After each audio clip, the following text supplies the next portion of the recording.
6.2 hukum linear dan hubungan tak linear. So kita nak aplikasikan hukum linear kepada hubungan tak linear.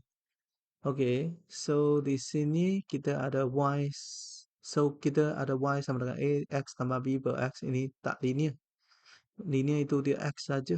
So kita boleh tukarkan dia kepada uh, bentuk linear. So bagaimana kita tukarkan dia punya bentuk linear itu? So saya ada yang ini. Okay, so kita ada yang dua ini. Kita nak tukar ke bentuk linear. So bentuk linear ini ialah y besar sama dengan m besar. Okay, mx tambah c. So ini ialah bentuk linear. So untuk yang tak linear ini, okay, so saya ada dua cara. So cara pertama ini, okay, so saya darab dengan x. Darab x, darab x, darab x. So x dengan x ini kita potong. Dia akan jadi xy sama dengan ax square tambah b. So kita ada y m x tambah c. So di sini kita ada dia punya y besar ialah xy. Dia punya x besar ialah x square. So dia punya m ialah a, c ialah b. Okey, boleh juga saya semua bahagi dengan x. So bahagi dengan x, dia akan jadi y per x sama dengan a tambah b per x square. So y per x sama dengan b darab 1 per x square tambah a.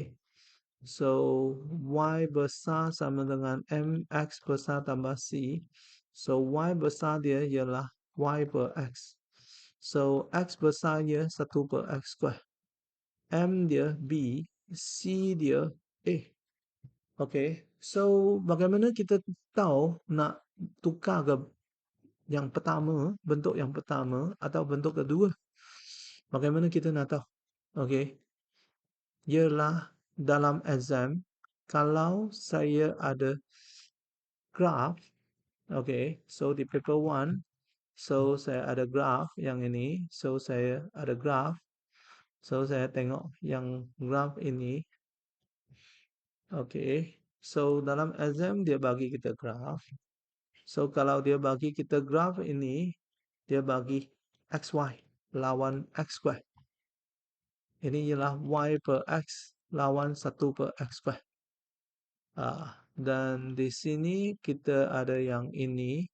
So dia punya C ialah B. C dia A. So dia punya kecerunan ialah A. Dia punya kecerunan ialah B. Okay. Ini biasanya di paper 1 lah. So untuk paper 2, okay, dia akan bagaimana? Paper 2. So paper 2 dia nak you plot xy lawan x square. Plot y per x lawan 1 per x square. So dia paper 1 di sini kita y besar x besar. Okay, paper 2 dia plot y besar lawan x besar. So inilah cara kita nak tentukan dia apa itu dia punya y besar, apa itu dia punya x besar. Okay, so kedua-dua ialah bentuk linear. Okay, so kita tengok contoh 6 ini. So untuk contoh 6, tukarkan persamaan ini dengan keadaan PQ ialah pemalah, bentuk linear. So seterusnya, tentukan dia punya y, x dan m dengan c. So kita ada y sama dengan PQ yang ini. So kita logkan kedua-dua belah. Log y sama dengan log PQX. So dia akan jadi log P tambah log QX. Kenapa? Kita tahu bahawa log A tambah log B ialah log AB. Seterusnya kita ada log P tambah X log Q. So ini ialah kerana kita ada log uh, M kuasa M, dia akan jadi M log M. Okay. So sini kita tahu bahawa log X ini sebenarnya ialah log 10X lah. Ringkasan dia lah. So kita tulis semula iaitu log Y sama dengan log Q darab X tambah log P. So kita ada Y X M C. So Y besar ialah log Y, X besar ialah X, gradient ialah log Q, C dia ialah log P. Okay. So Y ialah dia punya log Y. Okay. X ialah X, M itu ialah log Q, C ialah log P. Ya, betul. Okay, seterusnya kita tengok contoh nombor 7. Okay. So untuk contoh 7 ini, jadual menunjukkan nilai X dan Y yang didapati daripada satu uji kaji. Pemboleh ubah X, Y dihubung oleh yang ini dengan keadaan PQ ialah pembalas. Tukarkan ini dalam bentuk linear. So ini dia punya Y besar. Ini dia punya X besar. Okay, so kita nak Y per X. Bahagi X, bahagi X, bahagi X. So dia ada kena bahagi dengan 3 lagi. Supaya dia punya Y saja. Tak ada 3 Y. So Y tolak P per 3X tambah Q per 3. So sama dengan, bukan tambah. Dia adalah sama dengan. Okay. So di sini Y sama dengan P per 3X tambah Q per 3. So Y besar, bukan, dia adalah Y per X, bukan Y saja. So ini ialah Y per X, Y per X. So Y besar M, X besar tambah C. Okay, so kita nak cari Y per X. So 20 per 1, 20. 34 per 2, 17. 48 per 3, 16. 60 per 5, 12. 63 per 7 itu 9. 36 per 9 itu 4. So kita dapat nilai ini. Dan kita plotkan graf ini. Okay, so dia dari graf carikan nilai P dengan Q. So di sini dia punya C di sini. Okay, 5, 10, 15, 20. So 21, 22. So dia punya y-intercept ialah 22. Okay. Yes, dia punya y-intercept ialah 22. So kita ada y-intercept ialah 22. So y-intercept ialah 22. So dia punya y-intercept ialah Q per 3. So Q per 3 ialah 22. Maka Q ialah 22 darab 3, 66. Okey, P per 3 ialah dia punya kecerunan. So dalam graf ini kita ada titik 0, 2, 2. Dan sini kita ada 8. Okey. 10. 10.2, 4, 6, 8, 11 lah. 11, 0. Okey. Okey, so kita ada 11, 0 di sini. Okay, so untuk yang ini kita ada dua titik, yaitu 022 dengan 11, 0. So kecerunan 0 tolak 22 per 11 tolak 0, negatif 2. So dia punya kecerunan ialah P per 3. So P per 3 sama dengan negatif 2. P ialah negatif 2 darab 3 itu negatif 6 lah. So di sini kita ada yang ini. Okay. So dia punya P negatif 6, Q 66. Yes, betul. Okay. So, seterusnya kita tengok contoh nombor 8. Okey. So, untuk contoh 8 ini, okey, uh, contoh 8 ini, kita ada yang ini, jadual menunjukkan nilai X dan Y yang diperoleh daripada satu pemerhatian eksperimen. So, Y sama dengan P X per Q.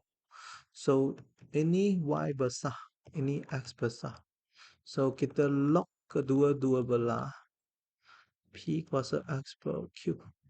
So, dia akan sama dengan log P kuasa X tolak log Q. So, kita ada log A tolak log B adalah log A per B lah. So, X log P tolak log Q. Okay, so di sini kita ada log Y sama dengan log PX tolak dengan log Q. So, ini Y besar, ini X besar, ini M, ini C. Okay, so darab dengan yang ini. Okay, so kita plotkan graf ini. Okay, 1 cm 2 unit untuk paksi X dengan paksi Y itu. So, dia ada yang ini. So, nilai yang negatif 0.5 ini, dia sebenarnya kita dari calculator lah. So, dalam calculator, so kita ada yang ini, uh, uh, log. So, shift log X CLC. Letak dengan 0.3162 itu kita dapat negatif 0.5. So, 5.0119 ini kita dapat 0.7. So, apabila kita letak dengan 100 itu dia adalah 2.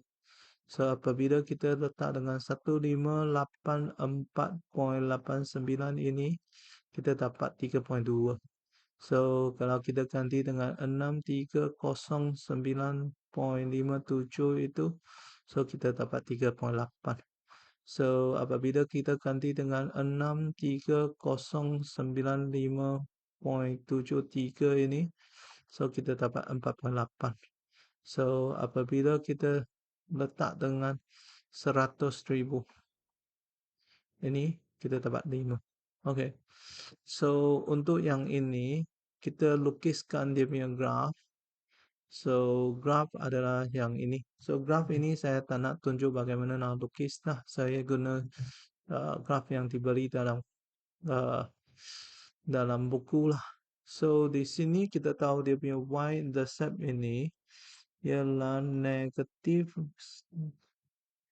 2 point. Ini ialah 5. Okay. Negatif 2.5. So, negatif 2.5. Okay. So, dia nak kita cari nilai P dengan Q. So, y-intercept ialah negatif log Q. So, dia punya negatif log Q itu adalah sama dengan negatif 2.5. Okay. So, log 10. So, ini ke atas. So, Q ialah 10 kuasa 2.5. 316.2. So, dia punya Q ialah 316.2. So, di sini kita nak cari dia punya kecerunan. So, dia punya kecerunan dia ambil yang 252 dan 73.8. Dia ambil ini dengan ini. Tak patut dah. Saya rasa tak patut dah. Tak apalah. Dia ambil yang ini dengan ini. Okay. So, kalau saya saya akan ambil yang jangan ambil yang dia ada punya dia bagi punya titik lah. Kita ambil yang ini. So ini ialah 10. Lepas itu okay. So kalau saya buat yang ini, saya ambil yang ini, dia adalah 10, 6.5. Okay. So dia punya kecerunan itu ialah 6.5 tolak negatif 2.5 bahagi dengan 10 tolak dengan kosong. So 0.9. Okey, kita dapat dia adalah 0.9 kecerunan dia. So kecerunan dia ialah log P. So ini ialah log P lah. So P ialah 10 kuasa 0.9. So kita ada 10 kuasa 0.9 ini kita dapat yang ini 7 point. So P ini ialah 7.94. Ya, betul sama. So last itu dia nak apa? Dia nak apabila X ialah 3 nilai Y. So apabila kita ada X ialah 3, so di sini X apabila X 3, so 2.246810 ini 3 dan kita dapat yang ini. So apabila X ialah 3, Y ialah 0.2. Okey, bukan Y, dia adalah log Y. So apabila X okey, so apabila X ialah 3, log Y ialah 0.2. So Y akan sama dengan 10 kuasa 0.2. So kita ada 10 kuasa 0.2 ini dia adalah 1.5. Okey. So 1.585. 1.585. So di sini 1.585. Betul. Okey. So latih diri 6.5 akan dibincang dalam video yang seterusnya.